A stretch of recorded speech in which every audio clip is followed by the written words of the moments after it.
What's up guys, it's Chris Majestic, and today we're finally reviewing the new Epson Ultra Short Throw projector known as the Epson EpiqVision Ultra LS800. So the LS800 is the predecessor to the older LS500 and LS300 projectors. But before we get into the specs, let's start with its price and design. So the LS800 retails for $3,500, which is a pretty standard price for a mid-range ultra short throw home theater laser projector nowadays, even though it doesn't come with a screen. Now Epson does offer an optional 100 or 120 inch ALR screen, with the 100 inch version costing $2,000, and the screen I'll be using today is the same screen that we used in the ultra short throw projector shootout earlier this year, which is the 100 inch Spectre Vantage CLR screen. This screen is a great option for ultra short throw projectors and is priced significantly lower than Epson's $2,000 option. And our channel sponsor ProjectorScreen.com has the LS800, the Spectre Vantage screen, as well as a huge selection of other ultra short throw projectors and screens,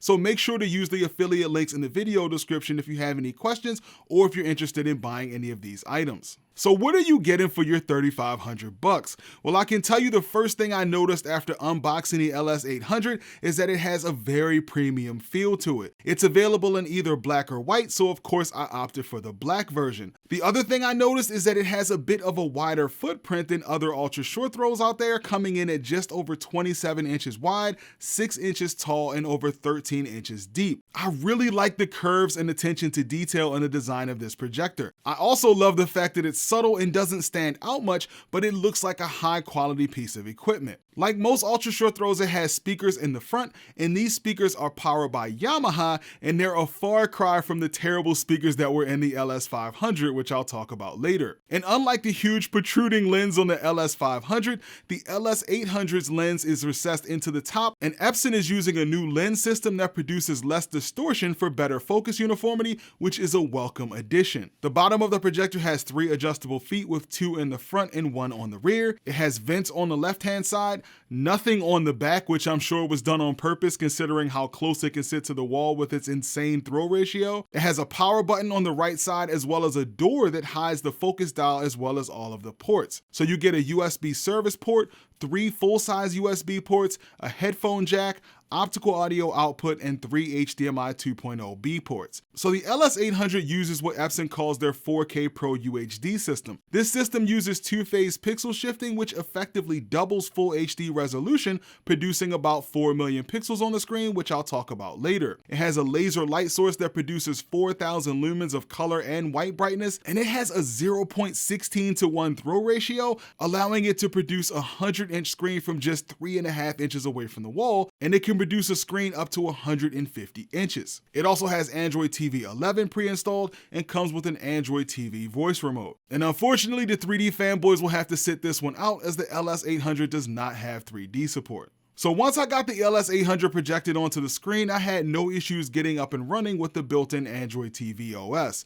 And Android TV works great on this projector. It's snappy with very little lag, and the wireless voice remote paired with the projector just fine. And the included Android TV remote is pretty decent, even though it doesn't have a backlight, making it harder to use at night. But you do get quite a few more buttons than most Android TV remotes, and of course with it being a voice remote, you have a button for the Google Assistant and a microphone built in, which works great for searching for movies and other content. Now, even though the menu was easy to navigate, I did notice a lot of the advanced image control options appeared to be missing, so if you're looking to do any sort of deep calibration, it's going to be limited on this projector. I should also note that the Netflix app was missing from the Play Store, but at this point I feel like we basically have a 50-50 chance of getting Netflix on the projector nowadays. And the LS800 has 4 picture modes. You have Dynamic, which is the brightest mode, which has a heavy green hue, Vivid mode, which is the default out of the box, which is still bright but a bit more neutral than Dynamic mode, and Cinema mode was my favorite, which has a much more natural looking image with better color accuracy, contrast, and shadow detail. And Natural mode looks very similar to Cinema mode, but appears to be a bit more calibrated for movies. And the image quality out of the box from the LS800 was actually better than I expected.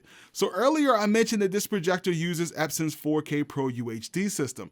This is the same system that was used in the LS500, 5050UB, and several of Epson's older projectors, which produces just over 4 million pixels on the screen. That's about half the resolution of 4K, which is 8 million pixels.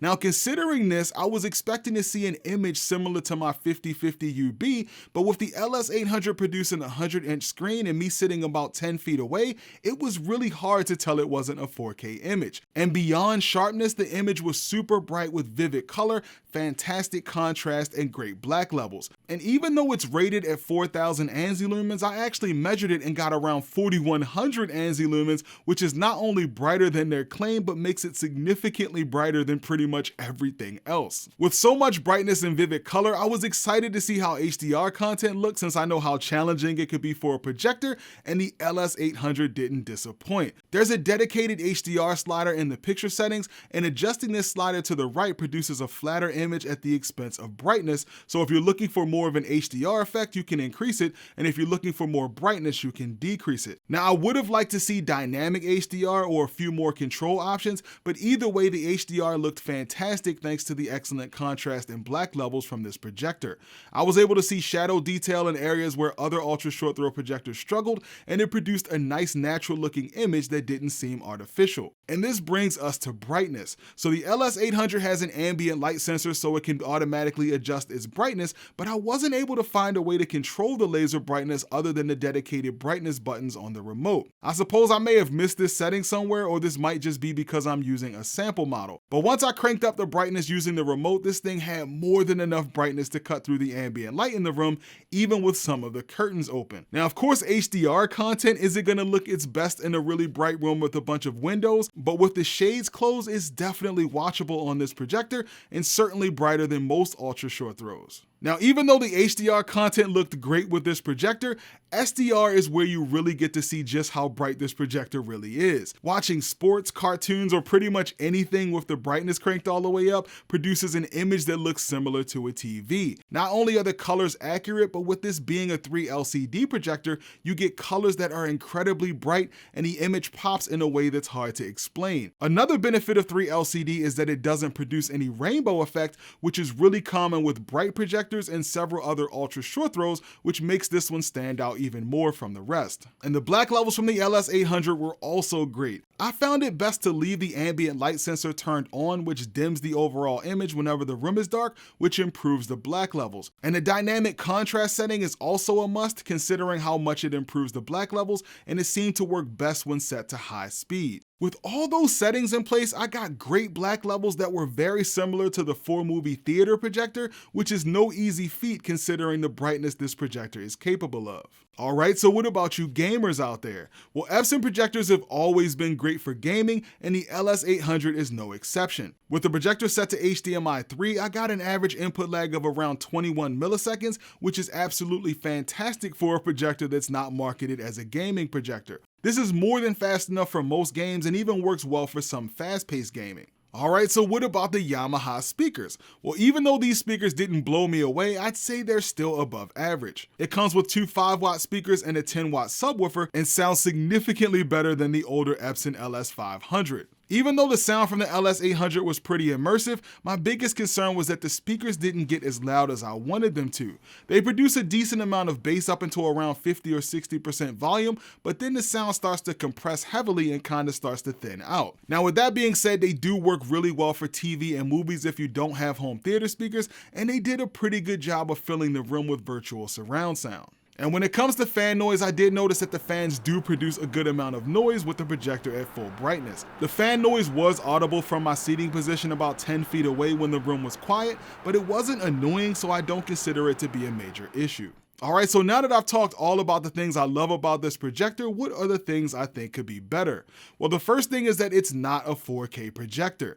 As I mentioned earlier, even though it uses pixel shifting like most mid-range 4K projectors, it only produces 4 million pixels on the screen as opposed to 8 million. Another thing to consider is the lack of Dolby Vision. With this projector popping up in the second half of 2022, I would have liked to see support for some of the newer HDR formats, and I was surprised to see Dolby Vision missing. Now, to be fair, this is something that can be added with an over-the-air firmware update, but it's worth mentioning considering how good HDR10 looks on this projector. Another thing I wanted to see was eARC. Considering this projector has Android TV 11 built in and it works so well, I certainly wanted to see eARC in order to send lossless Dolby Atmos from the streaming apps to a home theater receiver or soundbar. Now it does support ARC, but I feel like eARC should be on pretty much everything at this point.